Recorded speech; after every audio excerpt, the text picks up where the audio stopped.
भगवान की कथाएं कभी भी पूरी नहीं होती, क्योंकि भगवान नित्य लीलाएं करते रहते हैं, तो उनकी कथाओं को पूर्ण करने का सामर्थ्य स्वयं त्रिदेवों में भी नहीं है।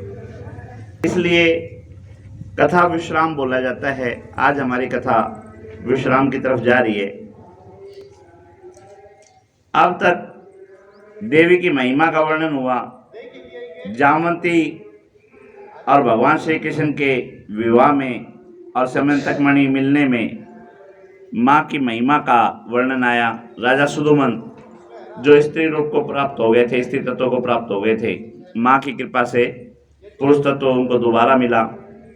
रेवती नक्षत्र जो अपने स्थान से टूट के नीचे आ गए थे श्राप की वजह से, माँ की कृपा से उनको स्थान वापस मिला। शौनक जी के अनुरोध पर सूत जी द्वारा पुराणों की नामावली, श्लोकों का वर्णन और 28 व्यासों का वर्णन अब तक हो चुका है। नाम तथा भगवत की महिमा का वर्णन हो चुका है। व्यास जी वन में गए, वन में देवऋषि नारद जी का मिलना और देवऋषि नारद जी द्वारा व्यास जी को माँ की उपासना की प्रेरणा, भगवान विष्णु का हैग्रीव अवतार, मधु कैटभ, दोनों को वरदान की कथा, मधु कैटभ से श्री हरि विष्णु जी का युद्ध और माँ की कृपा से मधु कैटभ पर विजय प्राप्त करना, व्यास जी के तप से भगवान शिव का प्रकट होकर वरदान देना, श्री सुखदेव जी के जन्म की कथा का वर्णन, वट वृक्ष पर सोए हुए श्री हरि विष्णु जी व्यास जी द्वारा सुखदेव जी को मिथिलापुरी भेजना, राजा जनक के द्वारा सुख जी से वार्ता और राजा के उपदेश द्वारा सुखदेव जी के संशयों का समाधान होना, सुखदेव जी का विवाह, संतानोत्पत्ति के पश्चात संन्यास, राजा शांतनु का वृत्तांत, सत्यवती से वेदव्यास के उत्पन्न होने की कथा, गंगा जी को ब्रह्मा जी का श्राप और राजा शांतनु से गंगा जी के विवाह की कथा, उनके पुत्रों को जल में प्रवाह, गंगा में प्रवाह करने की कथा, सत्यवती से राजा शांतनु के विवाह की कथा, देवव्रत की अखंड प्रतिज्ञा की कथा, महाभारत के युद्ध के संक्षेप में वर्णन, भुवनेश्वरी द्वारा उत्तरा के गर्भ में कृष्ण रूप में जाके राजा परीक्षित की रक्षा करना, राजा परीक्षित की को राज मिलना, उनको श्राप मिलना और श्राप मिलने के बाद उनकी मुक्ति का वर्णन, अनाथ कन्या का ऋषि स्थूलकेश द्वारा लालन पालन और रूरू से विवाह का वृत्तांत, तक्षक नाग के डसने पर मृत्यु को प्राप्त होना, राजा परीक्षित के पुत्र जन्मेजय द्वारा सर्प दास यज्ञ करवाना, श्री व्यास जी द्वारा आगा शक्ति के प्रभाव का वर्णन, भगवती के नख चरणों में, चरण नखों में समस्त देवताओं एवं लोकों के दर्शन करवाना, देवी भगवती का अपने स्वरूप का वर्णन करना तथा 3 महादेवियों का उत्पन्न करके उनको उनके कार्य के लिए आदेश देना, ब्रह्मा जी द्वारा परमात्मा के स्वरूप का वर्णन, महामूर्ख उत्थय से महाज्ञानी सत्यव्रत बनने की कथा, जो ए करके माँ को प्रसन्न कर लिया, व्यास जी के द्वारा जन्मेजय को देवी यज्ञ करने की प्रेरणा देना, आकाशवाणी द्वारा देवी यज्ञ का आदेश, राजा ध्रुवसुंदी की कथा का वर्णन, युद्ध जीत और वीरसेन के युद्ध का वृत्तांत, किस प्रकार सुदर्शन राजकुमार सुदर्शन को काशी नरेश की पुत्री शशिकला से विवाह होना और काशी नरेश के साथ युद्ध जीत से युद्ध करके अपना राज्य वापस प्राप्त करना।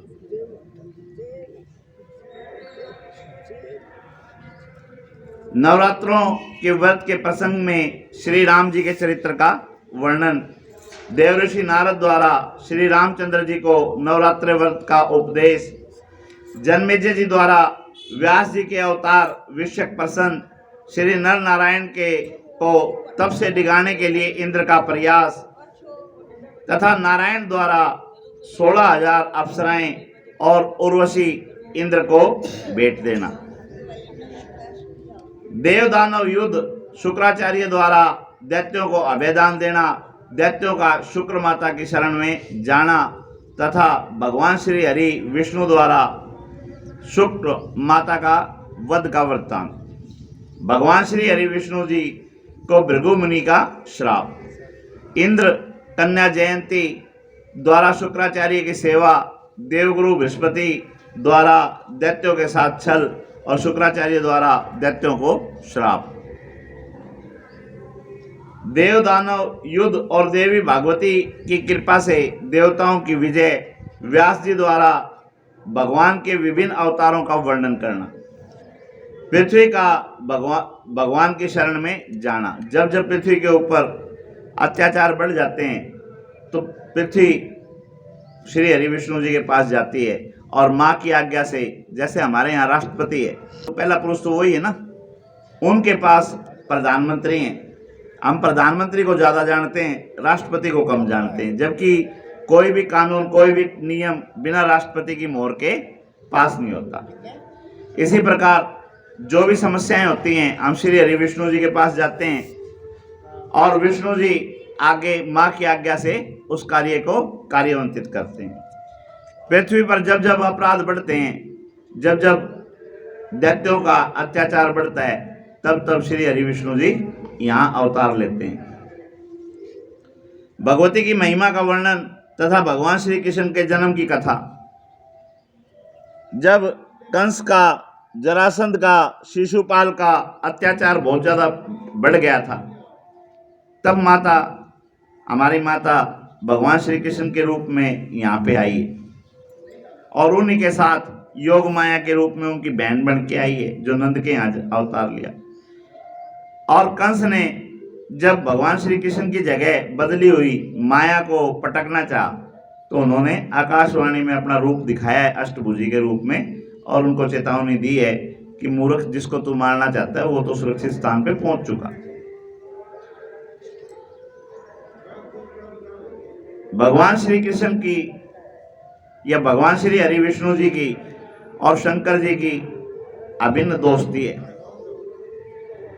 शिव महापुराण के अंदर भगवान शिव ने ये वचन दे रखा है कि जब जब आप पृथ्वी का भार कम करने के लिए पृथ्वी पर जन्म लेंगे, अवतार लेंगे, तब तब वो उनसे मिलने के लिए आएंगे। जब भगवान श्री राम के रूप में आए तब भी हमारे शंकर जी जो हैं उनसे मिलने गए हैं। उसके बारे में 2 कथाएं प्रचलित हैं। राम जी के जन्म में शंकर भगवान जब मिलने गए थे, कौन सी कथा सुनते हो आप? एक कथा में शंकर रूप में हनुमान जी इस पृथ्वी पे आए हुए थे और शंकर जी अपने अंश अवतार हनुमान जी को साथ लेके गए हैं और वहाँ मदारी का खेल दिखा के रामचंद्र जी को, लक्ष्मण जी को, भरत को, शत्रुघ्न को, इनको चारों को मोहित किया है और उनको उनके दर्शन करके आए। एक कथा में काकभूषुंडी जो भगवान के परम भगत थे, शंकर भगवान के, उनको साथ लेके राम जी के दर्शन करने के लिए आए। आप यूं बताओ यार, राजा के घर लड़का हो रहा हो तो भीड़ कैसी होगी भाई? हमारा मुख्यमंत्री या हमारे प्रधानमंत्री, उनके घर में अगर भगवान बच्चा जन्म ले ले कोई, कितनी भीड़ होगी भाई? कोई हमारे को एंट्री करने देगा जिसको जानता नहीं हो? अब शंकर भगवान को वहां कौन जाने, और शंकर भगवान अपने रूप में जाएं भी कैसे? शंकर भगवान साधु का रूप लेके काकभूषुंडी के साथ आए अपने शिष्य के साथ। आके देखा तो भीड़ बहुत ज्यादा है और अंदर प्रवेश नहीं दिया जा रहा। तब काकभूषुंडी से कहा कि तुम पक्षी के उसमें रूप में अंदर जाके कोई भी जो वो करो, युति लड़ाओ और भगवान राम के दर्शन करवाओ। अब काकभूषुंडी ने अंदर जाके मंथरा को ये कह दिया कि बाहर एक सिद्ध पुरुष आए हुए हैं और वो बच्चों का भविष्य बताएंगे, तो आप अपनी संतानों को ले जाके उनसे इनका भविष्य पूछ लो। माताएं अपने बच्चे का भविष्य जानने के लिए बहुत ज़्यादा उत्सुक होती है। कोई ये कह दे कि आपके बच्चे का ब्याह कद होगा, नौकरी कद लगेगी, तो कैसा भी हो आप विश्वास कर लेते हो तकरीबन, भाई पूछने चले जाते हो अगले से। अब मंथरा कैकई की दासी थी, कैकई से कहा, और कैकई भगवान राम से विशेष प्रेम करती थी। राम जी, लक्ष्मण जी, भरत जी, शत्रुघ्न चारों को लेके तीनों माताएं शंकर जी से मिलने के लिए बाहर आई। काकभूषुंडी ने तुलसीदास जी की कथा के, तुलसीदास जी की रामायण जो है उसके अंदर ये वर्णन आता है सारा का सारा। काकभूषुंडी ने समय का फायदा उठाया। समय का फायदा कैसे? भाई भगवान के दर्शन जब शंकर भगवान करने आए हैं तो काकभूषुंडी के कहने पे माताओं ने भगवान राम को शंकर जी की गोद में दिया है। और काकभूषुंडी ने कहा कि गुरुजी मेरे को भी गोद में दिलाओ, और नहीं तो अभी सारा पर्दाफाश करूंगा, अभी बता दूंगा कि ये त्रिलोकीनाथ शंकर भगवान स्वयं यहाँ आए हुए हैं, और भेद उजागर करना नहीं था। तब शंकर जी ने कहा कि भाई ये मेरे साथ जो आया हुआ है ये भी पहुंचा हुआ सिद्ध है, और इसको भी आशीर्वाद दिलाओ। तब काकभूषुंडी को भी परमात्मा को गोद में दिलाया है। भगवती की कृपा से कृष्ण जी के जन्म का वर्णन आया। देवकी के 6 बालकों का पूर्व जन्म की कथा आई। हिरण्याकश्यपु इन्हीं की संतान हुए, और पिता के श्राप की वजह से पिता ने ये श्राप दे दिया था कि भाई तुम मेरा कहा नहीं मानते तो तुम मेरे ही हाथे मारे जाओ, और इस सृष्टि में आप कोई भी संदेश छोड़ दो, अच्छा या बुरा, ये प्रकृति उसको पूरा करती है। वही बच्चे आज देवकी के यहाँ जन्म लिया और अपने पिता कंस के हाथों ही मारे गए। यानी पिछले जन्म में कंस उन्हीं का पिता था, और उस श्राप की वजह से उन्हें उसी के हाथ में वो मारे गए। बंदी गृह में भगवान श्री कृष्ण के अवतार होने की कथा, योग माया द्वारा कंस को चेतावनी देने की कथा, भगवान श्री कृष्ण का तप करना, शिव जी को प्रसन्न होकर वरदान देना। भगवान कृष्ण की पत्नी जामवंती वो भगवान के समान ही एक पुत्र चाहती थी। पुत्र की कामना से कृष्ण भगवान ने स्वयं देवी माँ की और महादेव की उपासना की, और उसके प्रभाव से उनको सांप जैसा पुत्र प्राप्त हुआ। रंभ कंभ जो राजा धनु के पुत्र थे, करंभ को इंद्र ने जल के अंदर मगरमच्छ बन के मार दिया था, और रंभ धनु के प्रताप से उसको आशीर्वाद था कि वो परम शक्तिशाली होगा। महिषासुर की रक्त बीज का अंत हो गया। महिषासुर और रक्त बीज जिसका रक्त पड़ते ही दोबारा राक्षस हो जाते थे। उन राक्षसों का अंत करने के लिए माँ ने 64 योगिनी और चंडिका का रूप लिया, और उस रक्त बीज का रक्त भूमि पे गिरने ही नहीं दिया। देवताओं का गुरु बृहस्पति से परामर्श, देवराज इंद्र का ब्रह्मा, शंकर एवं श्री हरि विष्णु जी के पास जाना, और देवताओं का दैत्यों से संग्राम। महिषासुर से देवी भगवती की वार्ता और मंदोदरी का इतिहास कहना। मंदोदरी एक राजा की रानी थी, ना राजा की राजकुमारी थी, जो बहुत सुंदर थी, और उसके लिए बहुत से रिश्ते आए। लेकिन उसने सबको ठुकरा दिया।